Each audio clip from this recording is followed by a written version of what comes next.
नमस्कार, आप देख रहे हैं द नॉर्थ लाइन डिजिटल में हूं रूहानी। अगर हम बात करें देश की, तो देश में कुछ बहुत महत्वपूर्ण बदलाव हुए हैं जब से प्रधानमंत्री नरेंद्र मोदी ने पदभार संभाला है। ये तीसरा टेन्योर है प्रधानमंत्री का और इसमें एक ऐतिहासिक कदम उठाया गया है। जो कदम विपक्ष लगातार जिसको लेकर जो है सवाल सत्ता पक्ष पर करता रहा कि आखिरकार जातिगत जनगणना से परहेज क्यों कर रहे हैं प्रधानमंत्री मोदी और क्यों नहीं चाहते हैं कि हर व्यक्ति को पता चले कि उसका कितना यहाँ पर हिस्सा है हमारे समाज में, चाहे वो आर्थिक रूप से हो, सामाजिक रूप से हो, किसी शिक्षण संस्थान में हो, प्रमोशन में हो। तो इसको लेकर जो है लगातार विपक्ष जो है आवाज बुलंद करता रहा। कल एक ऐतिहासिक अगर कदम कहे, एक ऐतिहासिक फैसला केंद्र सरकार की तरफ से लिया गया और उसमें ये कहा गया केंद्रीय मंत्री अश्विनी वैष्णव की तरफ से कि देखिए, विपक्ष ने हमेशा जो है राजनीति की है और हम जो है विपक्ष की ये राजनीति समाप्त करने के लिए एक बड़ा मुद्दा जो है उसको पूर्ण विराम लगाने के लिए हम जो है जातिगत जनगणना करवाने जा रहे हैं। इस प्रकार की घोषणा जो है केंद्रीय मंत्री करते हैं और उन्होंने कांग्रेस पर बड़े आरोप लगाए। उन्होंने कहा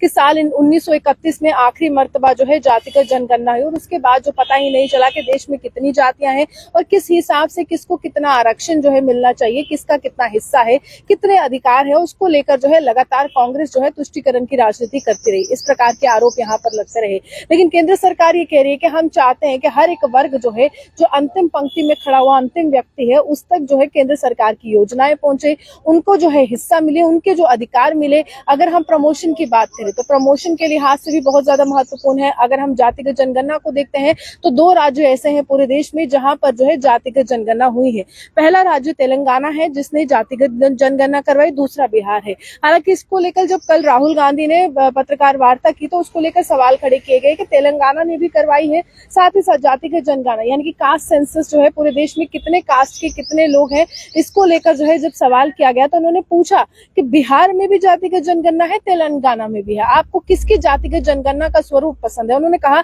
मेरे को तेलंगाना का पसंद है, क्योंकि तेलंगाना में लोगों से विचार विमर्श कर उनसे पूछा गया आप कितने प्रतिशत लोग हैं समाज में, चाहे ओबीसी के हो, एससी के हो, एसटी के हो, आप कितने प्रतिशत लोग हैं, आपको क्या क्या जरूरत है, आपके समाज में किस प्रकार नौकरियों की जरूरत है, किस प्रकार आपको आगे बढ़ाना है, किस प्रकार आपको योजनाओं के लाभ देने हैं, चाहे राज्य सरकार के हो या केंद्र सरकार के हो, आप ही बताइए। हमने सुझाव लिए तेलंगाना में, लेकिन बिहार में ऐसा कुछ नहीं हुआ। सरकार के जो तमाम नेता थे, चाहे विपक्ष के नेता हो, चाहे सत्ता पक्ष के हो, नीतीश कुमार हो, तेजस्वी यादव हो, उन्होंने खुद ही बैठकर जातिगत जनगणना कास्ट सेंसस कर दी। हालांकि जम्मू कश्मीर की राजनीति में मैं बताऊं तो एक ऐसे शख्स रहे जिनसे हमने बात भी की कि कर्नाटका अपना आरक्षण बढ़ा रहा है, 32% से लेकर 51% जो है ओबीसी का कर रहा है। उन्होंने भी कहा, बंसीलाल जी ने, कि देखिए यहाँ पर भी एक खेल खेला गया था कि हमने सेंसस किया है और इस सेंसस के हिसाब से कहा गया कि हमने हर एक घर में जाके दरवाजा खटखटाया और पूछा कि यहाँ पर कितने प्रतिशत लोग हैं। फिलहाल किसी के घर में कोई नहीं आया है, ये डीसी लेवल की बात है और डीसी ने खुद ही ऐसा कुछ कर दिया।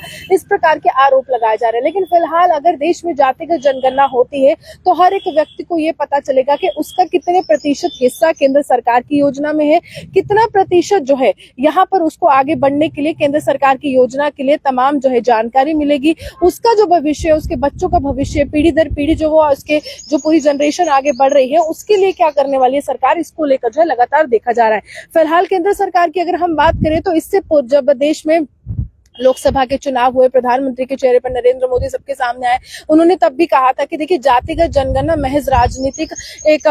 यहाँ पर परिदृश्य के रूप में यहाँ पर विपक्ष देख रहा है, क्योंकि विपक्ष को पता चल जाएगा कितनी जाति का कितना वोट जो है वो मिलने वाला है। पूरे देश की अगर हम बात करें तो सबसे ज्यादा ओबीसी का वोट जो है पूरे देश में है, जिसको लेकर राहुल गांधी लगातार ये कहते रहे कि देखिए, ओबीसी का वोट जो है वो काफी ज्यादा महत्वपूर्ण है और ओबीसी में बहुत ज्यादा कास्ट आ रही है, उसमें हिंदू भी आ रहे हैं, उसमें मुस्लिम्स भी आ रहे हैं। इस प्रकार की बात राहुल गांधी ने की। फिलहाल राहुल गांधी जो लगातार ये कह रहे थे कि बिहार चुनाव को लेकर जो है इस प्रकार की जो है स्वरूप बन रहा है, इस प्रकार की रणनीति जो है वो सामने आ रही है। इस सवाल पर जो है राहुल गांधी ने खुद ही समर्थन कर दिया मोदी सरकार का और राहुल गांधी कहते हुए नजर आए, मुझे ऐसा नहीं लगता है कि बिहार चुनाव को लेकर ये बड़ा फैसला है। राहुल गांधी ने ये कहा कि हमारी बड़ी मांग जो है वो पूरी की गई है। आज कांग्रेस के आप ट्विटर हैंडल्स देखेंगे तो कांग्रेस ने यही कहा है कि देश झुकता है, झुकाने वाला चाहिए, यानी कि कोई भी व्यक्ति, कोई भी देश की सत्ता पर आसीन जो जो व्यक्ति होगा, कोई भी प्रधानमंत्री, कोई भी नेता होगा, वो झुकता है, लेकिन उसको झुकाने वाला एक नेता चाहिए जिसको लेकर जो है राहुल गांधी को पूरा श्रेय दिया जा रहा है। अगर कास्ट सेंसस होता है,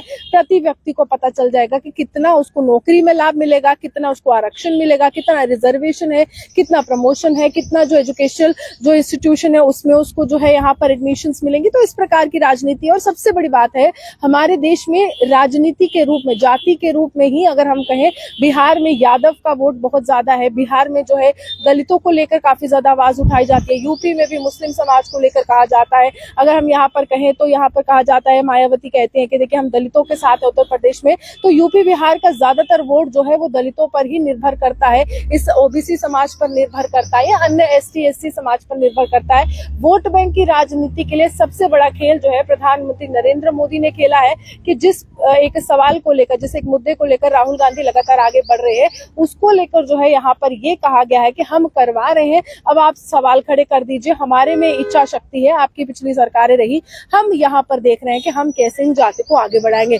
फिलहाल राहुल गांधी ने बड़ा सवाल किया है कि आप बजट में इसका क्या प्रावधान रखें, क्योंकि बजट पेश हो गया है, जातिगत जनगणना अगर आप कर रहे हैं तो आपको उन जातियों के लिए बजट जो है अलग से बनाना पड़ेगा। साथ ही साथ उन्होंने टाइमलाइन यानी समय सीमा तय करने की बात की कि कब से जो है आप जातिगत जनगणना पूरे देश में करवा रहे हैं। आगामी समय में बिहार में चुनाव है, इसको लेकर जो है काफी ज्यादा गहमा गहमी पूरे देश में देखने को मिल रही है, लेकिन इसको लेकर एक बड़ा, अगर हम कहें, गुगली जो है प्रधानमंत्री ने खेली है, केंद्र सरकार ने खेली है, बड़ा दाव खेला है, जिसके लिहाज से एक बड़ा मुद्दा जो है यहाँ पर विपक्ष से छीनते हुए भी नजर आए। हालांकि विपक्ष श्रेय ले रहा है और विपक्ष को लेना चाहिए, क्योंकि विपक्ष की ही बड़ी मांग थी और विपक्ष की मांग जो है प्रधानमंत्री ने मानी है। यानी कि आप अगर कहते हैं कि राहुल गांधी को सीरियसली मत लीजिएगा, तो ये वही राहुल गांधी है एलओपी जिनको प्रधानमंत्री ने सीरियस लिया है। और राहुल गांधी का ही मानना है कि 50% की जो यहाँ पर तय सीमा है, यानी कि 50% जो